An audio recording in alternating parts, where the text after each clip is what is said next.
Jeff and Jeremy in the Morning podcast brought to you commercial free by another podcast. You've subscribed to ours, now subscribe to theirs. It's the Slow County Real Estate Podcast with Hal Swayze. When you're done with this, go listen to something that will actually enrich your life. California DRE 011111911. Jeff and Jeremy in the Morning podcast brought to you commercial free by another podcast. You've subscribed to ours, now subscribe to theirs. It's the Slow County Real Estate Podcast with Hal Swayze. When you're done with this, go listen to something that will actually enrich your life. California DRE 011111911.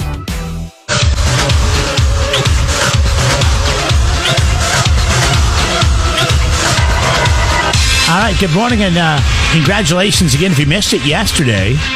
It's in the podcast, thanks to our friends at Team Swayze.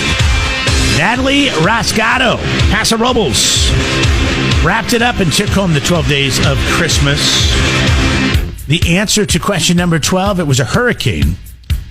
The week leading up to my trip to Belize, and the final question was, why didn't I almost go on that fishing trip to Belize? Well, because Hurricane Sarah was forming down in the Caribbean, and then it ended up not being a hurricane, but it was like some kind of big tropical storm, and dumped over 30 inches in 24 hours of rain into Honduras and then Belize and Central America. So, anyways, after a couple of days, it was gone. Worked out to be a pretty good trip. What happens down there? Like, everybody says, like, oh, hurricane's terrible. You know what? They're used to it. They're used to it. That's what we got down there. Yeah, we're driving around flooded streets. We're like, it's not a big deal. This happens a couple times a year. You know, the wind is what would have sucked, and the wind. We couldn't handle it here because our drainage is terrible for whatever reason.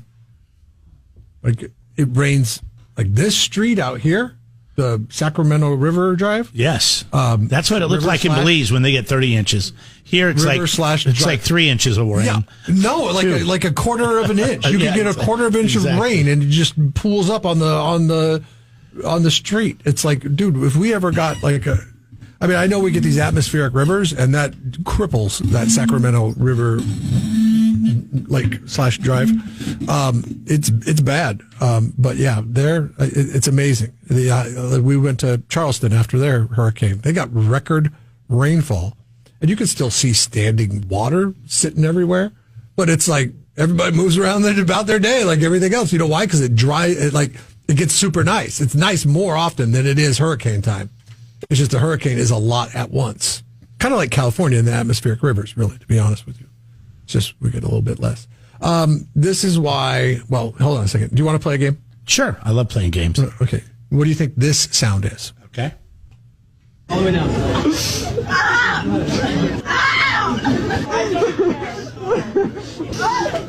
Yeah! I think that is a woman screaming and then a guy saying, yeah. Okay, wait, why is she screaming? Is she giving birth? Is she play it again? Lifting? Let's play it again then. All the way down.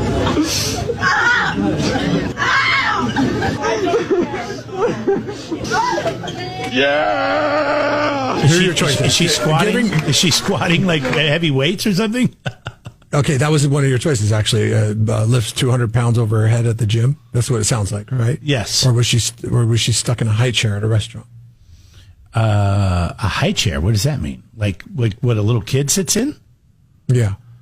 Now I'm thinking it's that because that just seems like it's something it shouldn't be. It sounds like she's at the gym squatting because he's like lower or something. This is why you got to play it again though. They should not allow in-and-outs outside of the state of California.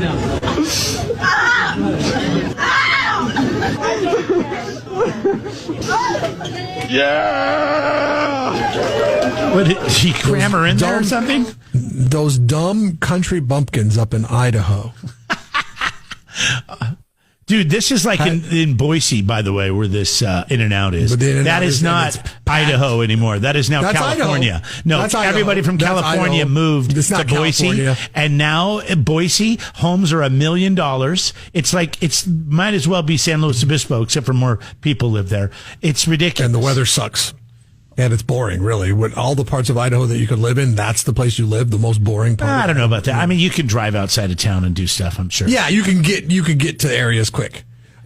A cop in Idaho, the cops were called to the In-N-Out because some woman thought it'd be funny to squeeze herself into the high chair and then realized it got stuck to her keister and couldn't get out. She couldn't get out of the high chair.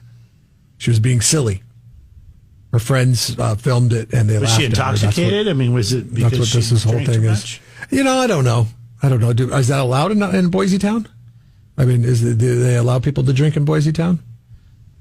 Yeah, I think Boise. so. It's not Mormonville or anything, so I think you're good to go. Well, it kind of is. I mean, there's a lot of Mormon concentration in Boise, Idaho. But anyways, they cheered her out. Or they cheered her on when they pulled her out. That's something incredibly stupid, right? Like, yeah, but in this day and age where there's just a lot of stupid people, or there's just a lot of things that could be going wrong, and a lot of when people kill people over chicken sandwiches, it's happened at Popeyes. True. So, in the grand scheme of things, the blood's on your hand, Popeyes. I think Idaho's pretty innocent. They're just having fun. I got my head stuck in my grandparents, and I think this is why he put his desk there. He eventually put his desk. They had these stairs that went down to the basement, and then this railing that went along the stairs because you didn't want to take a step back and then fall down into the stairwell. So they had this railing up, and it was called the banister, and I decided one day put your head between the banister bars, stick my head in the bars, and then get them stuck. A lot of people do that. Dude, you're not the only idiot. You never the panic. The panic that overcomes you. Oh my God, I can't get my head up. There's a torch. You think you're going to be stuck like that for the rest of your life. Now, common sense as an adult would tell you, oh, well, if worst case scenario, they can always cut one of the bars and then, you get out. Or they actually have something that you can put between bars and they twist it. And it applies pressure, and it would stretch the bars out. Kind of like the same way a shower curtain rod would work. It's like a how it's spring. Rod. Yeah. They just keep twisting it, and it'll push the bars out. Yeah. Yeah, but who has one of those, right? Hold on, I got to go to Harbor Freight. Oh, they're out. I got to go to the other one. Oh, wait. You know what? There'll be one here tomorrow. Jeff. I guess just I'll hang in there. Chill here. I found one on Amazon. It will get here in 2 days. 93.3 KZOZ rocks. Congratulations again going out to Natalie Rascato, who walked away with the 12 Days of Christmas yesterday. She got all 12 questions correct. If you missed it, you want to check out the podcast to find out what the answer was to question number 12. Wherever you listen to your podcast, just search Jeff and Jeremy in the Morning. That's Apple, Spotify. You can also download and listen at KZOZ.com. Thanks to our friends at Team Swayze. Have you ever been to the Denver airport? No. Wow. God, I go to the Denver airport. It seems like that's a stopover for us. I'd love to go to the Denver airport. On 50% of the flights that we take, because we go to the East Coast. Salt Lake, and it's Atlanta, Miami, stop LA, in Denver, stop in Seattle, Dallas, stop in Chicago. Yeah. One of those three. Dallas, Fort Worth, one of those three. But never Colorado. This happened probably because you're always flying east, right? And I bet you that's a connection. Yep. For Southwest. For Southwest. That's why. For Southwest, I went to the Atlanta airport because that's a United. Delta hub. Yeah. Yeah. There's a dude. Well, yeah, Atlanta's a hub for everything going to those places, Caribbean to the Caribbean. It's everything. That's why the Atlanta airport's huge, because I think it's one of the biggest in the world. The Denver airport's big because it's just in the middle of America, so it's it's nowhere near the city. It's miles and miles outside of the city, and it's just a huge airport. Anyways, this is what happened at TSA there. Looks like a cane. It was brought by a 91-year-old woman on Saturday. And when it was placed through the x-ray, because we do x-ray every piece of personal property people are traveling with, here's what they found. This is called a cane sword. I want one. And so the cane is concealed in the handle of the sword itself. They're a big item at flea markets. Okay. So people might pick that up, think they have a handy cane to take with them traveling, and then when it gets x-rayed, we see why, in fact, it won't be allowed into the cabin of the aircraft. I want one of these because we hike from time to time. And we're always afraid to go on hikes that like people won't, like not a lot of people go on, but I want to go on those hikes because those are cool hikes. Right. Where you get to, like cool stuff like waterfalls. What are you things afraid like you're that. going to get hurt and lost? And No, they're just strenuous. They're more strenuous hikes, but where there's more strenuous hikes, there's also probably a lot more wildlife. And wildlife that can attack you. And if you have a walking stick, because it's cool to hike with a walking stick anyway, especially in my advanced age. Okay. Not that I would. I don't have one, but I have a friend that had one. He turned a shovel handle into a walking stick. He was pretty happy. We find them. But he had my hip son surgery, so. My son likes to find them on hikes and use them sure. on hikes. But like the cane sword, dude, that is incredible to have on hikes. So I'm guessing I want one of those the sword so just bad. comes, like the sleeve of the sword would be the cane itself, right? Like the whatever you you call just that. Fling that thing across, hit your attacker in the face with the sleeve, and then follow up with a little Zorro With a action. stab, with a- boom. Yeah. Yeah, maybe if a bear was running at you with a walking stick with a sword inside of it, and you fell down, and then you could put it up and joust him right in the belly as he's coming down on you to eat your face. Yes. I mean, you don't like really that. have to worry about that around here. The bears here, unless you're messing don't- with their kids. I mean, they're going to go. Yeah, they're not going to come up on you. But it's that is something that like why is that not marketed more to the hiking community? How come like the folks at Mountain Air aren't like, hey, why is it relegated to the swap meet? How come Mountain Air doesn't say, hey, we now have cane swords? Plus, I mean, most people don't know how to use a sword. You know what I mean? I mean, come on. Doesn't matter. It's protection. It's a walking stick first and foremost. If you use it right. If you don't use it right and they get this sword from you, now it's a weapon against you. I've seen Like a lot Mr. of Miyagi people. would say. A lot of people. Mr. Miyagi say, karate for defense only, Danielson. Yes. The same thing with cane sword, okay, for defense only. You use it as a walking aid 98% of the time. But 2% of the time, you might need to use it for defense. I'm afraid you're already in a bad situation because you said you would hit him with the cane first, then you would take the sword out. If you go to hit him with the cane and they grab it, then, you could be in trouble. No. You flick it off. You flick that thing off. Oh, I see. It's like you hit the button and you just throw it at him. Like you launch and it. then, so that's the first line of defense. And then the second line is the follow-up with the sword. Yeah, okay. Like it's kind of like when you kick your shoe off at the end of the day, and sometimes you're like, I want to see how far I can get this thing sailing, and then you kick it. I've done that since I was a kid.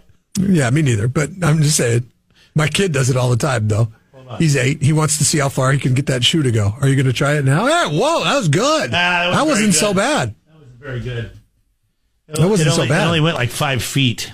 It probably looks further. Yeah, but where you're you didn't really. You were attached to a headphone. Like if you were outside, you didn't want to knock any of those pictures off the wall. Oh, no, I was going to kick it down the hallway down there, down the stairs, but I missed it.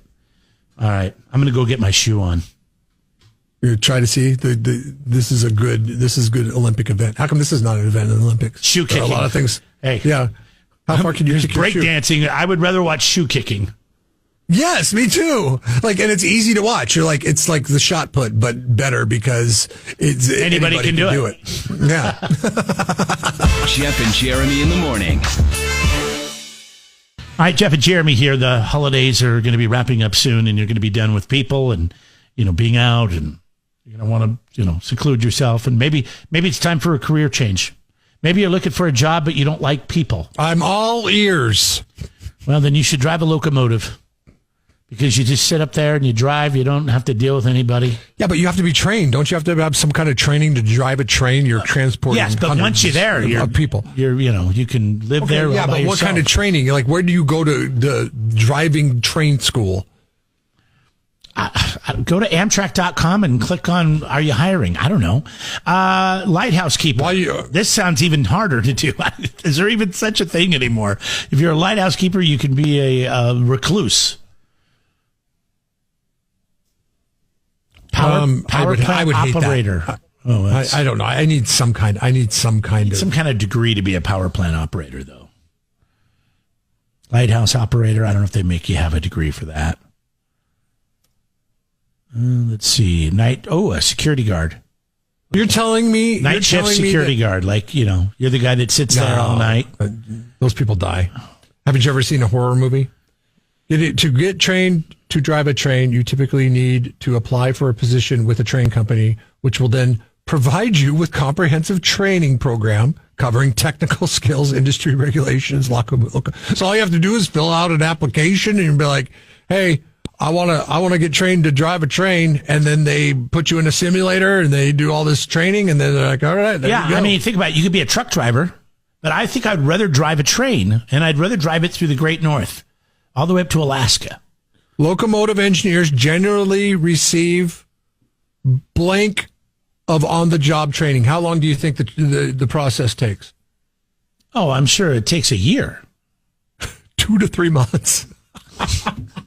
You're telling me I can be driving a train by April? Well, I mean, think about it. It's on rails, right? I mean, it's not you have to, you know what I mean? Like, you just have to control the throttle.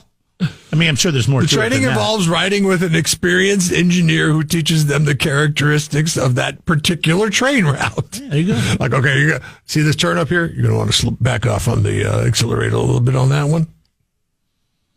Average growth rate for all occupants is 7%. So you make 7% on what you start at. So that's kind of a bummer, unless you're actually making more money. This is according to Raise Me. I guess that's the salary. And according to Reddit, the other job is working alone, assassin.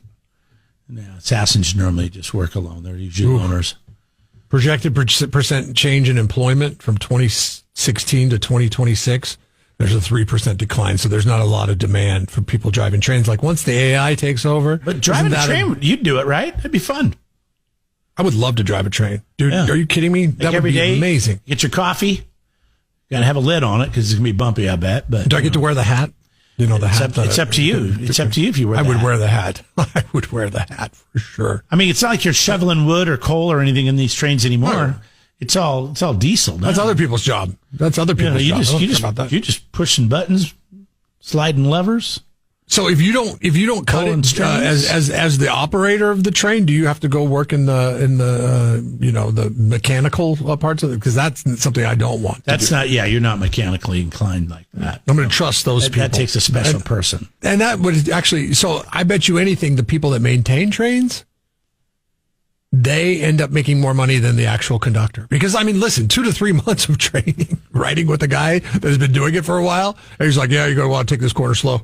I mean, for 2 to 3 months? Why? When you're on rails, man. They say you're on rails. It's like, this thing drives like it's on rails. You don't slow down, speed up. Is there ever an exciting day on the job, though, when you're a train operator? Well, it's when you're trained derails, and that's an exciting day. The day that you'll probably lose your job, so you don't want that one. Because it would be your fault. Yeah. You want the average salary is for a train operator. Wow, this is today's? Probably. This is a railroad worker, though. This says railroad worker. So I'm not sure about probably 60? 60? 57. 57? 57. Yeah. $27 an hour is what they make. That's good. What do pilots make? Like a lot more than that, right? A little bit more, yeah. Just a little bit. A little bit more training, too. Jeff and Jeremy in the Morning podcast brought to you commercial free by another podcast. You've subscribed to ours, now subscribe to theirs. It's the Slow County Real Estate Podcast with Hal Swayze. When you're done with this, go listen to something that will actually enrich your life. California DRE 01111 Jeff and Jeremy in the Morning podcast brought to you commercial free by another podcast. You've subscribed to ours, now subscribe to theirs. It's the Slow County Real Estate Podcast with Hal Swayze. When you're done with this, go listen to something that will actually enrich your life. California DRE 01111